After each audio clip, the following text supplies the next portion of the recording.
नमस्कार दोस्तों। दोस्तों, HUL हिंदुस्तान यूनिलीवर्स के दोस्तों Q3 के नंबर्स आ चुके हैं। बहुत बड़े दबाव से ओवरऑल ये पूरा सेक्टर गुजर रहा है दोस्तों। खास करके जो रूरल डिमांड है वो एक बड़ा चिंता का विषय बनी हुई है दोस्तों। ठीक है, तो देखते हैं इस बार क्या कंपनी ने कुछ कमाल दिखाया है या वापस से जो इश्यूज हैं वो अभी भी यहाँ पर फंसे हुए हैं दोस्तों। ठीक है, चलते सीधा नंबर्स की तरफ। देखिए, सबसे पहले फर्स्ट ऑफ ऑल याद रखिएगा जो नंबर्स दिए हुए हैं दोस्तों वो करोड़ में दिए हुए हैं। ठीक है, तो यहाँ पर ज़्यादा परेशानी अपने को होनी नहीं चाहिए। ठीक है, अब चलते हैं करंटली नंबर से। सबसे पहले बात करेंगे sales of revenue from operations में, और सबसे पहले सेल्स ऑफ प्रोडक्ट की। तो देखिए, ये है 31 दिसंबर 2023 का 15,259 करोड़ का ओवरऑल आप कह सकते हैं यहाँ पे सेल्स हुआ है। ठीक है, जो एक साल पहले इस समय 15,314 करोड़ था। ठीक है, और एक क्वार्टर पहले पिछले क्वार्टर में 15,340 करोड़ थे।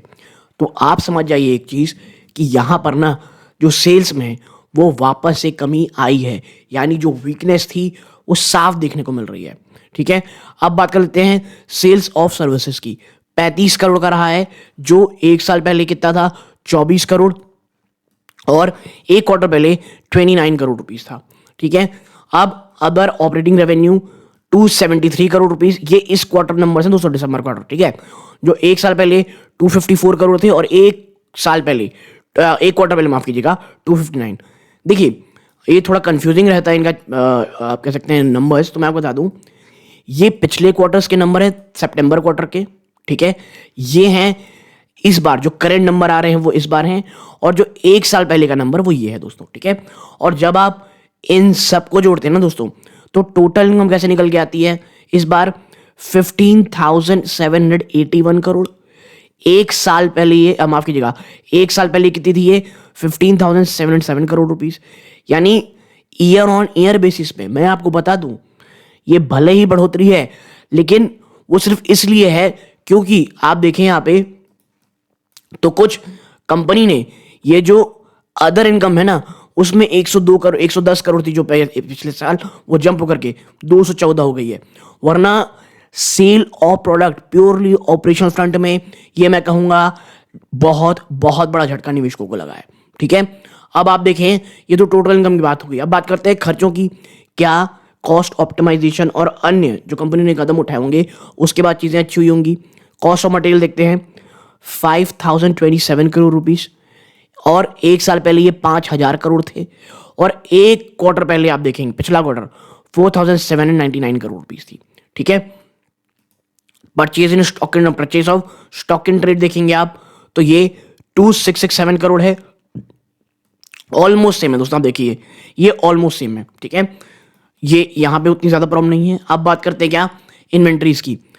215 करोड़ की पॉजिटिव इन्वेंट्री है, जो पिछले क्वार्टर में 366 की निगेटिव इन्वेंट्री थी, और एक साल पहले 90 करोड़ की माफ कीजिएगा पिछले क्वार्टर में 90 करोड़ की, ये एक साल पहले 366 करोड़ की नेगेटिव इन्वेंट्री थी। ठीक है, अब एम्प्लॉय बेनिफिट एक्सपेंस देखते हैं तो भैया इस बार जो है 706 करोड़ आई है, जो एक साल पहले 722 करोड़ थी, यानी यहां थोड़े पैसे बच गए।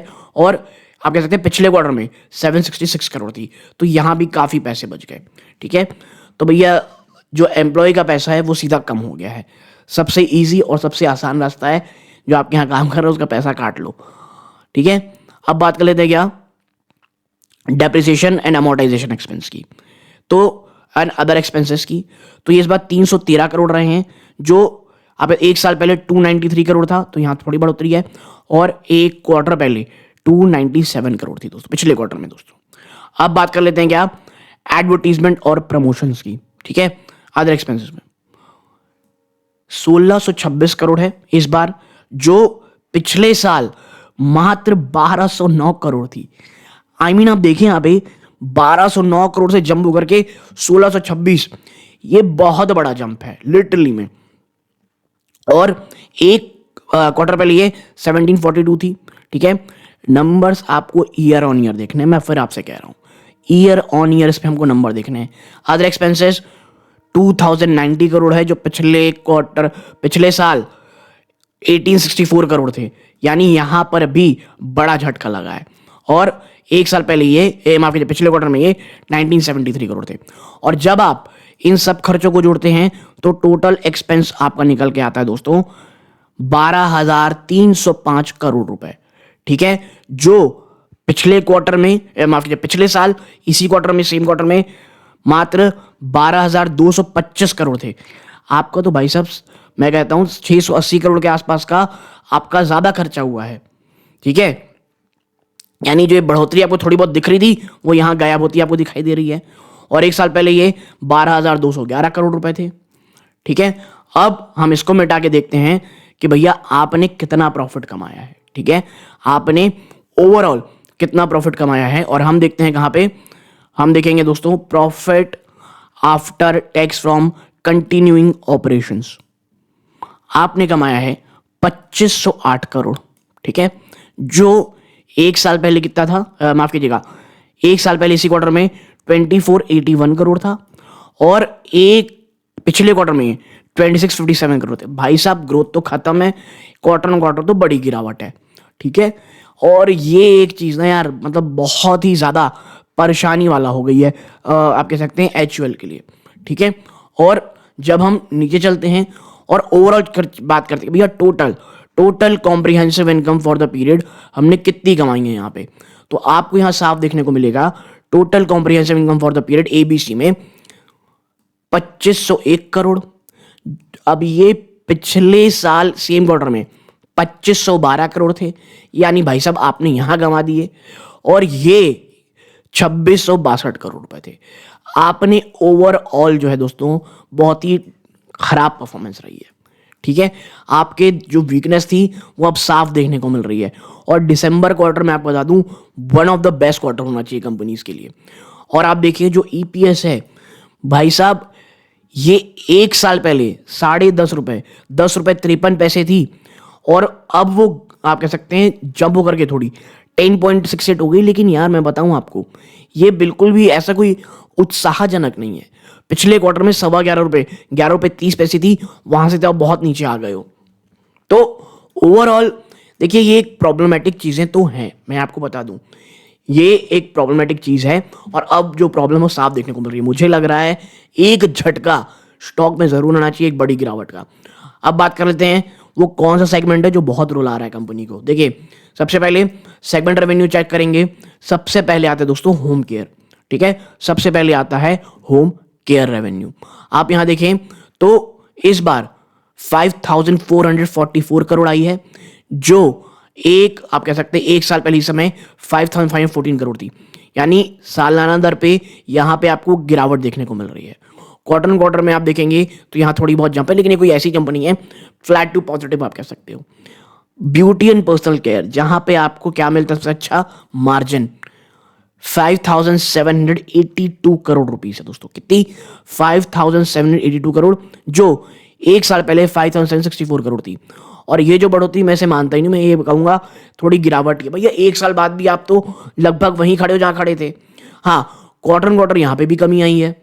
आपके फूड और रिफ्रेशमेंट बिजनेस देखेंगे 3733 करोड़ है, जो एक साल इस समय 3700 करोड़ रुपए थे। और एक क्वार्टर पहले पिछले क्वार्टर में 3851 थे, तो यहां पे वापस से कमी है। ठीक है, अदर जिसमें एक्सपोर्ट कंसाइनमेंट एक्सेट्रा है दोस्तों 608 करोड़ आया है, जो एक साल पहले दोस्तों माफ कीजिए एक साल पहले ये 619 करोड़ था। यहां पे बड़ी गिरावट है। और ओवरऑल आप देखेंगे तो आपको फिर ये नंबर्स मिलेंगे। यानी साफ चीज ये है दोस्तों ब्यूटी और पर्सनल केयर अब इतना ज्यादा बढ़ चुके हैं कि वो स्टैग्नेशन पीरियड में आ गए। ठीक है, होम केयर बिजनेस भी आपका उस प्रकार से नहीं बढ़ रहा जिसकी आपको उम्मीदें थी। ठीक है, अब सेगमेंट वाइज रेवेन्यू हो गया। अब देखते हैं भैया बिजनेस कैसे हुआ है। देखिए होम केयर 1000 करोड़ लगभग 1100 करोड़ के आसपास आप आते थे एक साल पहले इसी समय 1091 करोड़। आप 1000 करोड़ के भी नीचे आ गए हो 989 करोड़। यानी होम केयर बिजनेस पे मार्जिन साफ हिट होते नजर आ रहे हैं। ब्यूटी पर्सनल केयर में भी आप देखें तो जहां आप एक क्वार्टर पहले देखिए यहां से यहां की थी, यानी होम केयर से मार्जिन कम देखने को मिल रहे हैं। ठीक है, आपका फूड रिफ्रेशमेंट बिजनेस देखेंगे तो वहां पर कुछ हद तक ईयर ऑन ईयर में आपको मार्जिन शायद थोड़े बहुत अच्छे मिले हैं दोस्तों। ठीक है, अब बात कर लेते हैं कंपनी ने जो स्निपेट्स दिए हैं कि भैया एक्चुअल में बिजनेस कैसा रहा है। देखते हैं। देखिए, अब यहां पे हम, जैसा कि आपको दिख रहा होगा दोस्तों, कि कंपनी ने जो यहाँ पे साफ टोटल सेल्स जो लिखी है दोस्तों, वो यहाँ पे लिखी है, यहाँ पे कंपनी ने कि टोटल सेल 15,294 करोड़ रुपीस है दोस्तों। ये इस प्रकार की बात है कि यहाँ पे साफ साफ चीजें हैं कि हमको कमी तो देखने को मिल रही है दोस्तों। कैसे, आप देखें यहाँ पे, यहाँ देखिए, total sales crosses was marginally lower than डी कह सकते हैं क्वार्टर 22, ठीक है। अब अर्निंग इबिट्टा देखेंगे तो इस फॉर क्वार्टर इज 3,666 करोड़, ठीक है। और एबिट्टा मार्जिन 24% में रहा है, यानी कि 10 बेसिस पॉइंट का डिक्लाइन है मार्जिन में। मैंने कहा था मार्जिन में साफ कमी देखने को मिल रही है, ठीक है। PAT profit after tax for the quarter at 2,508 crore rupees, और ये आप देखेंगे तो 1% का जंप है दोस्तों, ठीक है। अब द अबर and reviewed by audit committee, देखिए इसके ऊपर ना किसी दिन अच्छे से चर्चा करने की कोशिश करेंगे, लेकिन मुझे पर्सनली लग रहा है यार कि ये नंबर्स कोई बहुत उत्साहजनक नहीं है। अब स्टॉक भाग भी जाएगा तो भी मुझे लगता है कि स्टॉक में मुझे कुछ हड़बड़ी में खरीदने की बिल्कुल जरूरत नहीं है। एक गिरावट ये रिजल्ट वाकई में पैदा कर सकती है दोस्तों। तो देखते हैं मंडे को किस प्रकार के नंबर्स रहते हैं, बट हाँ, मैं इस नंबर से बिल्कुल भी संतुष्ट नहीं हूं दोस्तों। जिस प्रकार की जो आप कह सकते हैं डिमांड की कमी देखने को मिल रही थी, वो साफ नंबर में झलक रही है। तो यहां तक जुड़े रहे, इस बात पर बहुत बहुत धन्यवाद। ये इस वीडियो का अंत है। जय हिंद।